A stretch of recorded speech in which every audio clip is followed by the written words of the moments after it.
America and Russia. Think about that. Think about how it sells.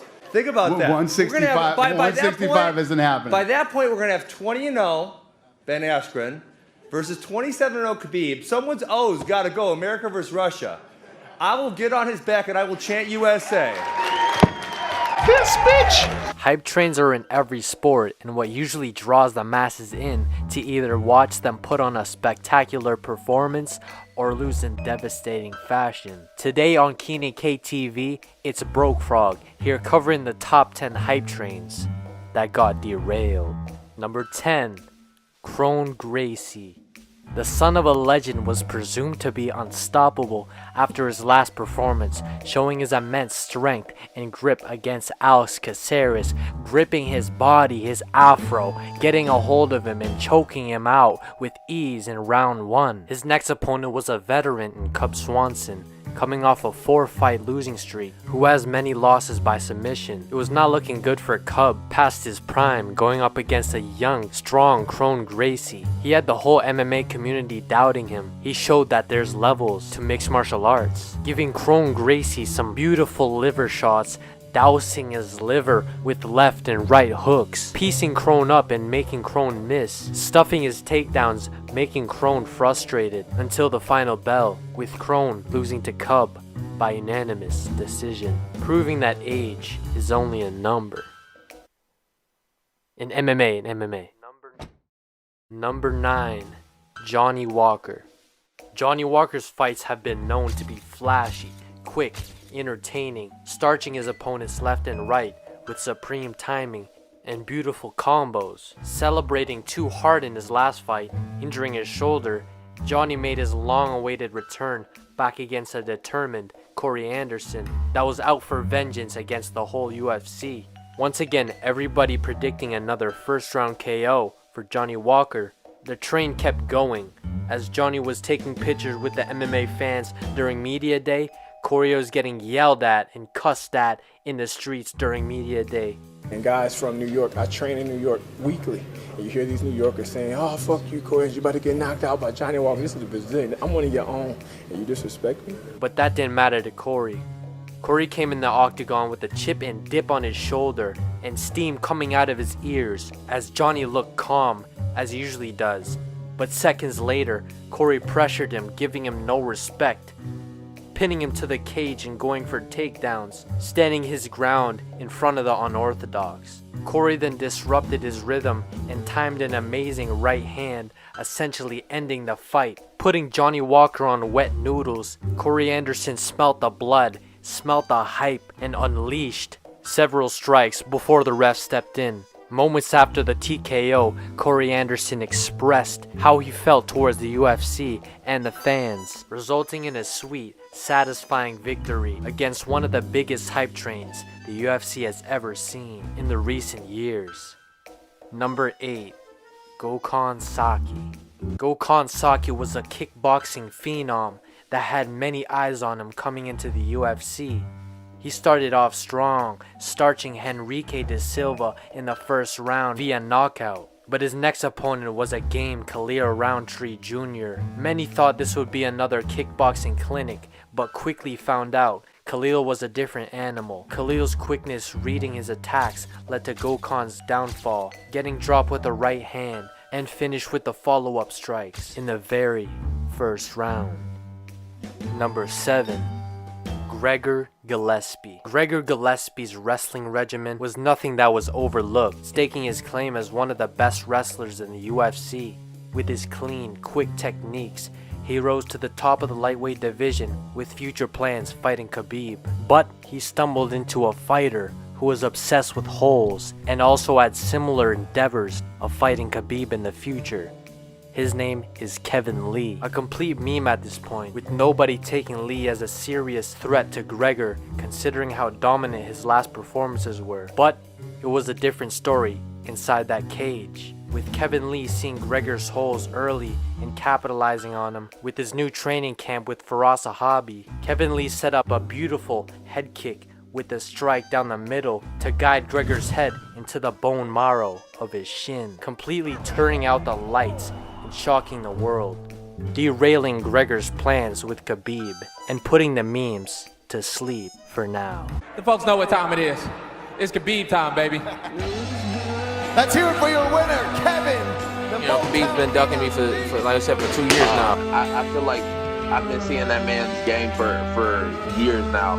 I saw the holes in it, you know, he's just running square forward at him, you know, he got hit with a lot of shots. Eventually, he can only run for so long, and you know, he knows already, his team knows, my team knows. Number 6, Uriah Rodriguez. The flashy, young prospect from Mexico looked unstoppable with his last outings, displaying his beautiful Taekwondo skills, getting praise from the MMA community, looking like the new age of MMA was in town. During UFC 211, he went up against Frankie Edgar and was presumably washed up and past his prime. Uriah was going into the fight looking like he was going to put the old age of MMA to rest with his new age tactics, but it didn't go as planned, as Frankie came out guns blazing and put the pace on him for the whole first round, beating him to a pulp, leaving Uriah's left eye already starting to close, with the fight eventually ending due to doctor stoppage in the beginning of the second round, with Edgar getting an impressive victory over Uriah, proving that he can still compete with the new age of MMA. Number 5, Brian Ortega. The jiu-jitsu assassin already had all the boxes checked off for becoming a solidified star in the UFC, with his looks, his story, his fight style, coming off an impressive first round victory via knockout, uppercutting Edgar's head into oblivion. What was next for him was pretty obvious for the UFC, a title shot against the featherweight king, Max Holloway. Leading up to the fight, the odds were a toss-up, with Ortega holding his own in the bright lights, showing a sense of maturity in the press conferences. The simple fact that Ortega is a jiu-jitsu specialist and gave Edgar his first knockout defeat was a big pull for the audience to pick him. But on the night, Brian Ortega made a choice to stand with the greatest featherweight in the world and paid the price, not implementing his ideal game plan with taking him to the ground early. He stood and challenged Max, maybe getting a little too comfy with his hands from the previous fight, which resulted him into getting peppered until his face looked like ground beef. By then it was already too late to try to take Max to the ground. With his punches labored and his face battered, it was only right for the doctor to step in and stop the fight. Number 4, Darren Till.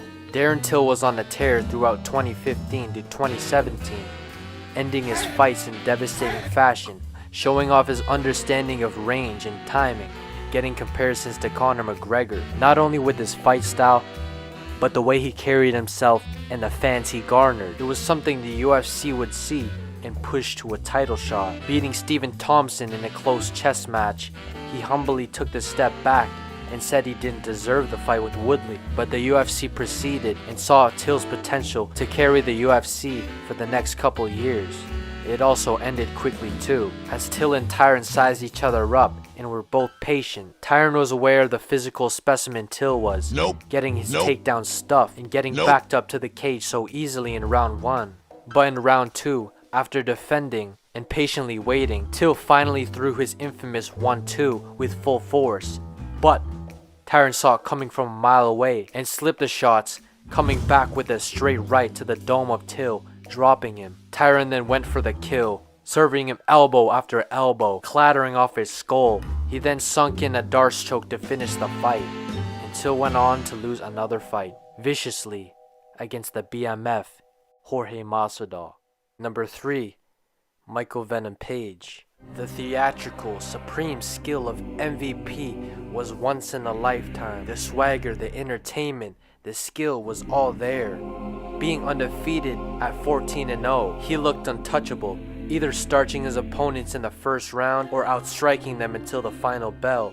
MVP was a force that couldn't be beat until he went up against a ring general in Douglas Lima, who sported one of the best leg kicks the sport has ever seen. MVP was still the favorite, as people compared him to a fighter in a video game. The fight began and MVP was already doing what he does to most of his opponents, picking Lima apart with kicks taking very little damage, making Lima look like an amateur, until Lima timed a beautiful leg kick, disrupting the forward attack of MVP, dropping his base and catching him with the uppercut, ending the theatrics and closing the show in round 2, giving MVP a humble lesson. In all honesty, if I could lose to anybody, I'm glad it was him. He's an amazing martial artist and person.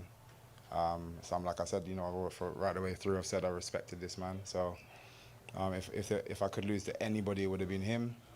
So I'm kind of over it. It's more about bouncing back now. Number 2, Conor McGregor. The brash, confident Irishman was showing out, bringing a new flair to the MMA world with his catchy one-liners and accurate predictions to the outcomes of his fights. After dethroning Jose Aldo, the pound-for-pound GOAT at the time, with a picture-perfect left hand down the pipe in the first round, he went on to dethrone another champion in Rafael dos Anjos. But 2 weeks before the fight, RDA pulled out due to a broken foot. The UFC was looking for a replacement and eventually stumbled across a worthy challenger that called Conor out. Yeah, Conor McGregor, you're taking everything I work for, motherfucker. I'm gonna fight your Nate Diaz was then scheduled to fill in against Conor McGregor. The build-up was one of the greatest of all time, both trying to get into each other's heads and break their spirit.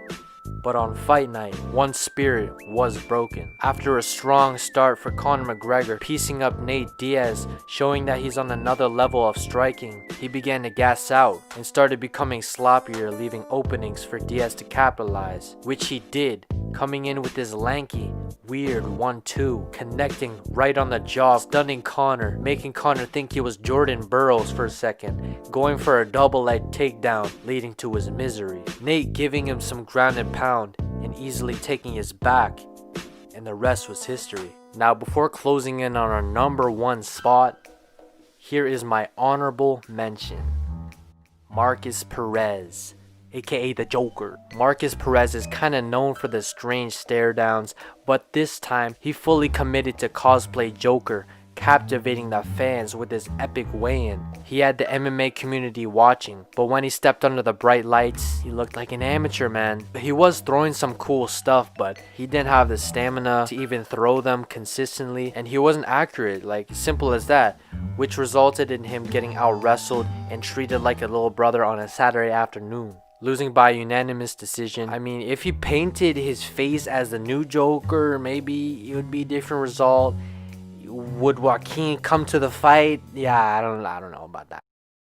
Now for number 1, Ben Askren, the phenomenal witty wrestler that looks like a Greek god, made his long-awaited debut in the UFC after dominating the competition in Bellator and won championship. He stated that he was a threat to Khabib, and everybody was convinced considering his undefeated record and his undeniable wrestling accomplishments. It was only a matter of time he was going to be in the UFC. His debut was far from perfect, getting slammed right on his head, receiving vicious blows from Robbie Lawler.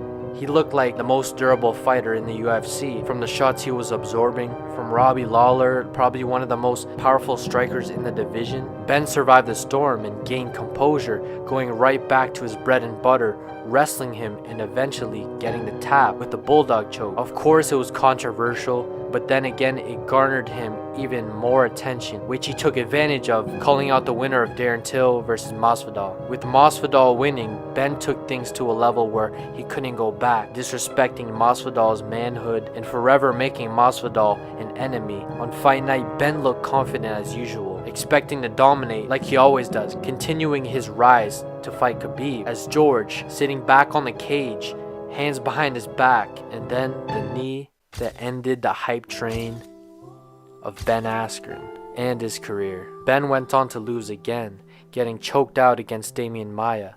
His chances of fighting Khabib were down the drain, and dreams of becoming the champ were out of the window. On November 18, 2019, Ben Askren officially retired from the sport of MMA. And you said that you wanted to share some news with the world. You had something that you wanted to get off your chest. So without further ado, the floor is yours. What do you want to say? Yeah. Well, I think it's fairly obvious what I'm going to say. I'm retiring from the sport of mixed martial arts, and frankly, I'm retiring from everything. F's in the chat, boys. Not for Ben, but for Broke Frog. Because it's been Broke Frog covering the top 10 hype trains that have been derailed. Thank you guys for watching. This has been Broke Frog signing out. Farewell.